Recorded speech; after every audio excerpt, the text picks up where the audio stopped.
Bismillahirrahmanirrahim. Assalamualaikum warahmatullahi wabarakatuh. Alhamdulillahirabbil alamin wassalatu wassalamu ala asyrafil anbiya'i wal mursalin nabiyina Muhammadin wa ala alihi wa sahbihi wa man tabi'a hudahu ila yaumiddin. Asyhadu an la ilaha illallah wahdahu la syarikalah wa asyhadu anna Muhammadan abduhu wa rasuluhu sallallahu alaihi wasallam la nabiyya ba'da. Allahumma la sahla illa ma ja'altahu sahla wa anta taj'alul hazana idza syi'ta sahla. Rabbi shrah li sadri wa yassir li amri wahlul 'uqdatam min lisani yafqahu qawli. Ikhwan dan akhwat yang dirahmati oleh Allah Subhanahu wa taala, mari kita bersyukur kepada Allah Subhanahu wa taala atas segala nikmatnya yang telah dilimpahkannya kepada kita semua. Mudah-mudahan Allah Subhanahu wa taala senantiasa melimpahkan nikmatnya kepada kita semua, dan mudah-mudahan kita termasuk di antara hamba-hamba yang senantiasa mensyukuri setiap nikmat yang diberikan oleh Allah Subhanahu wa taala. Kemudian salawat beserta salam dengan mengucapkan Allahumma salli ala Muhammad wa ala ali Muhammad kama shallaita ala Ibrahim wa ala ali Ibrahim. Mari kita doakan kepada Allah Subhanahu wa taala agar disampaikan kepada nabi kita yang mulia Muhammad sallallahu alaihi wasallam beserta keluarga, para sahabat, para tabi'in serta orang-orang yang senantiasa mengikuti sunnah beliau sallallahu alaihi wasallam. Setelah beberapa lama kita tawakuf, pada pagi hari ini kita lanjutkan kembali kajian kita, dan insyaallah kita membaca dan menelaah kitab Al-Ushul Sittah, ya. 6 prinsip utama di dalam beragama yang ditulis oleh Asy-Syaikh Al-Fadil Al-Allamah Muhammad Ibn Abdul Wahhab At-Tamimi An-Najdi rahimahullahu taala. Al-Ushul Sittah artinya prinsip yang 6, ya.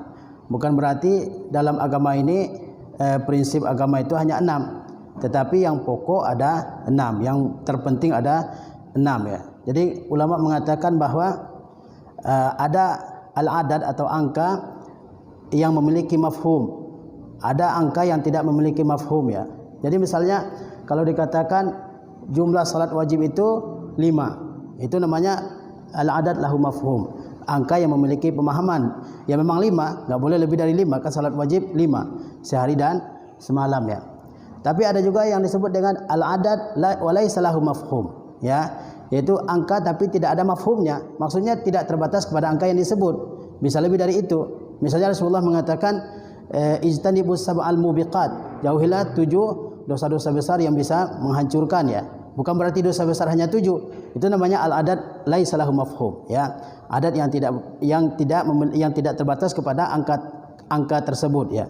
Tapi lebih dari angka tersebut. Nah, disebutkan angka-angka tertentu itu adalah karena dia merupakan hal terpenting. Seperti dikatakan jauhilah 7 dosa yang menghancurkan, ya, karena yang 7 itu merupakan dosa-dosa yang sangat luar biasa, ya, seperti menyekutukan Allah, membunuh, ya kan, seperti melakukan sihir, memakan harta anak yatim dan seterusnya, ya.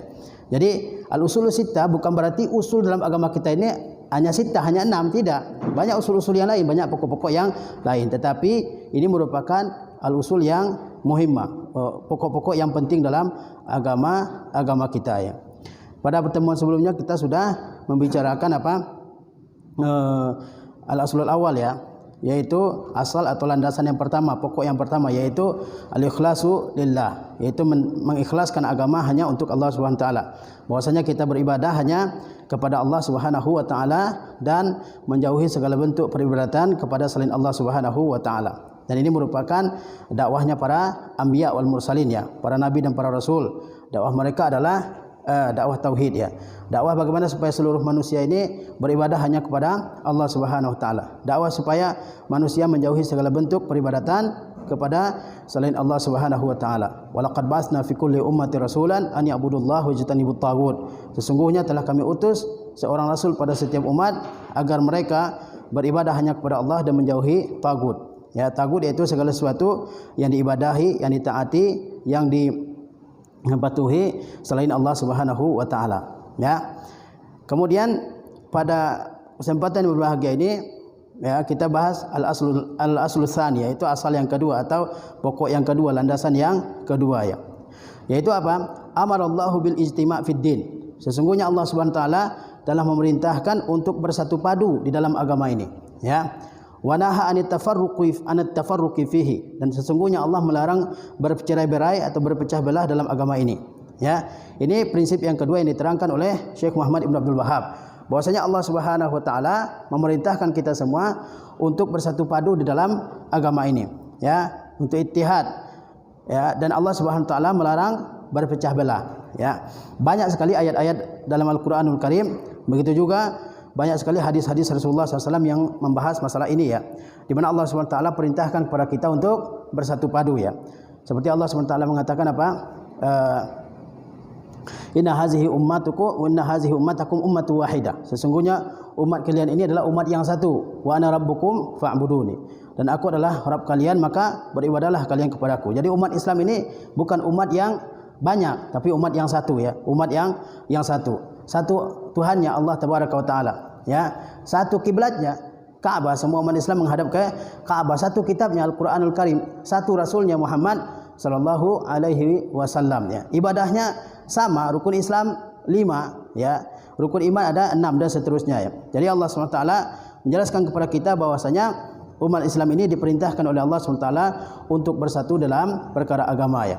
Allah berfirman, wa'tasimu bihablillahi jami'an wa la tafarraqu, dan berpegang teguhlah kalian semua kepada tali Allah, yaitu agama Allah, ya. Wala tafarraqu, dan janganlah kalian bercerai-berai dalam agama kalian ini.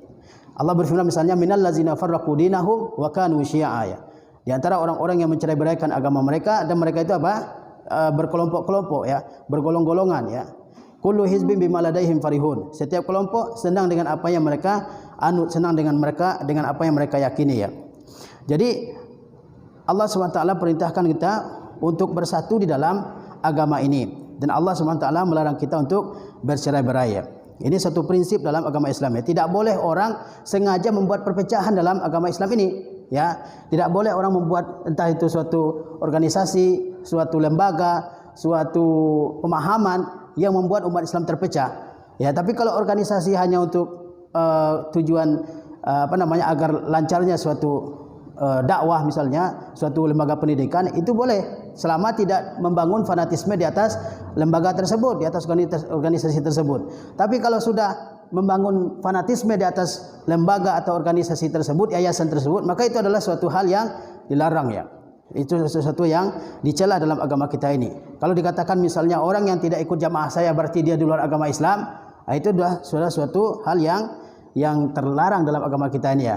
Kalau ikut saya masuk surga, kalau enggak ikut saya masuk neraka, ya kan? Kalau masuk saya pasti jaminannya surga, kalau enggak ikut saya ya diragukan apakah ke surga atau ke neraka. Seperti yang banyak tersebar di tengah-tengah kita hari ini, itu adalah suatu hal yang dilarang oleh agama, ya kan? Jadi kita disuruh untuk bersatu dan dilarang untuk berpecah belah, ya. Dan Allah Subhanahu wa taala terangkan banyak di banyak tempat dalam Al-Qur'an tentang hal ini, ya. Bahwasanya bersatu itu diperintahkan oleh Allah Subhanahu wa taala, dan berpecah belah itu dilarang oleh Allah Subhanahu wa taala, ya. Nah, tapi harus kita pahami bahwasanya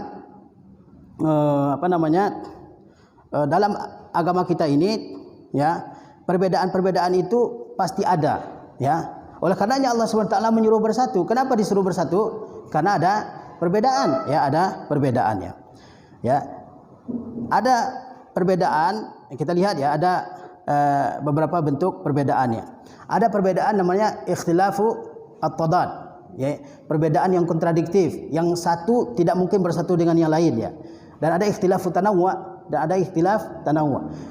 Perbedaan yang bentuknya variatif, ya, yang bervariasi. Ini disebut dengan ikhtilaf tanawwu', ya. Nah, perbedaan at-tadad, perbedaan yang bertentangan ini, yaitu perbedaan yang satu pendapat tidak mungkin sama dengan pendapat yang lain, ya. Nah, ini yang dilarang itu adalah ikhtilaf at-tadad yang membuat orang berpecah belah dalam agama ini, dan tidak ada nas yang menjelaskan pendapat tersebut, ya. Kemudian misalnya apa? Misalnya yang perbedaan kontradiktif misalnya dicontohkan oleh ulama, misalnya dalam masalah fikih ya. Misalnya dalam masalah fikih itu seperti perbedaan pendapat Imam Malik dengan 3 imam mazhab yang lain dalam masalah basmalah ya. Imam Malik berpendapat bahwa basmalah di surah Al-Fatihah itu bukan ayat ya. Bukan ayat dari surah Al-Fatihah ya. Oleh karenanya mazhab Malik tidak membaca basmalah di surah Al-Fatihah, di awal surah Al-Fatihah ya. Sedangkan 3 imam yang lain, Imam Syafi'i, Imam Ahmad dan Abu Hanifah, mereka meyakini bahwa basmalah di awal Al-Fatihah itu merupakan ayat ya, ayat yang bagian dari surah Al-Fatihah dan dibaca dalam salat ya. Cuma Imam Syafi'i dengan Imam Ahmad berbeda lagi dalam masalah apakah dibaca jelas atau sir ketika salat jahriyah ya. Imam Syafi'i berpendapat bahwa basmalah itu dibaca dengan jahar, dengan jelas ya ketika ketika salat jahriyah ya. Imam Ahmad dia meyakini bahwasanya basmalah bagian dari dari Al-Fatihah dan membacanya adalah secara sir ya. Ini perbedaan yang tadad ya, yang tidak mungkin yang berbeda ya, yang berlawanan antara satu dengan yang lain. Padahal Imam Malik adalah gurunya Imam Syafi'i dan Imam Syafi'i adalah gurunya Imam Ahmad ya. Nah, namun ada perbedaan mereka dalam hal ini. Ini contoh perbedaan yang tidak perbedaan yang tidak mungkin disatukan ya, perbedaan yang kontradiktif ya. Ada perbedaan namanya tanawwu', perbedaan yang variatif ya. Seperti misalnya dalam fikih ya, dalam fikih misalnya perbedaan dalam wudu misalnya.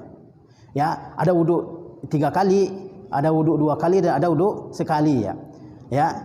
Nah, ini mana yang apakah itu benar-benar merupakan harus wudu 3 kali kita ini? Ketika kita berwudu harus 3 kali, apakah boleh 2 kali atau boleh sekali ya? Semuanya ada nas yang menjelaskannya bahwa Rasulullah SAW pernah mengerjakan wudu sekali, pernah mengerjakan wudu 2 kali, dan pernah mengerjakan wudu 3 kali, dan yang lebih utama adalah 3 kali untuk setiap anggota wudu ya.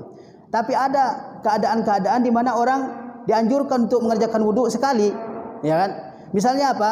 Misalnya ketika air sedikit, ya, ketika air sedikit hanya cukup untuk beberapa orang, jangan kita wudu 3 kali di situ. Yang lebih utama wudu sekali, karena supaya mencukupi semua orang, ya.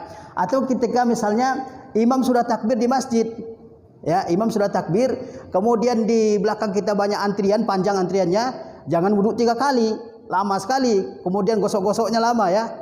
Padahal yang lebih utama saat itu wudu sekali-sekali ya, dan ada sunnahnya yang menjelaskan hal demikian ya. Nah, seperti juga misalnya perbedaan ulama dalam masalah doa iftitah ya. Karena banyak orang yang karena mungkin ketidaktahuan atau keawaman itu, kalau doa iftitah orang beda dengan doa iftitah dia, itu sudah dikatakan sebuah penyimpangan ya. Ada yang doa iftitahnya Allahumma ba'id baini wa baina khatayaya. Ada yang doa iftitahnya kabira walhamdulillahi katsiran dan seterusnya. Ya, kalau doa iftitahnya ini beda, berarti ini alirannya beda sama kita ya. Ya. Ada misalnya seperti jumlah salat tarawih ya, apakah 8 rakaat atau 20 rakaat, ya kan? Itu menjadi perbedaan yang sebenarnya itu adalah perbedaan tanawwu ya. Yang penting orang salat ya, salat tarawih, apakah dia 8 rakaat ataupun 20 rakaat ya. Yang 20 rakaat juga punya landasannya ya. Ketika Rasulullah SAW ditanya bagaimana salat malam itu wahai Rasulullah, Rasulullah mengatakan masna, dua-dua ya. Tidak dijelaskan oleh Rasulullah SAW batasannya. Dan Aisyah radhiyallahu taala anha mengatakan bahwa Rasulullah SAW salat malam itu berapa? 8 rakaat ya. Ya. Jadi perbedaan-perbedaan seperti ini adalah perbedaan variatif ya. Seperti doa ketika orang ruku ya, ada subuhun kudusun, subhana rabbiyal a'la, apalagi dan seterusnya ya. Ini bukan perbedaan-perbedaan yang yang berlawanan, tapi perbedaan yang variatif ya. Nah, perbedaan ini sudah ada sejak zaman dulu ya, sudah ada sejak zaman dahulu, sejak zaman Rasulullah SAW. Para sahabat juga ada yang berbeda pendapat dalam memahami ayat-ayat Al-Quranul Karim dan dalam memahami hadis-hadis Rasulullah SAW ya.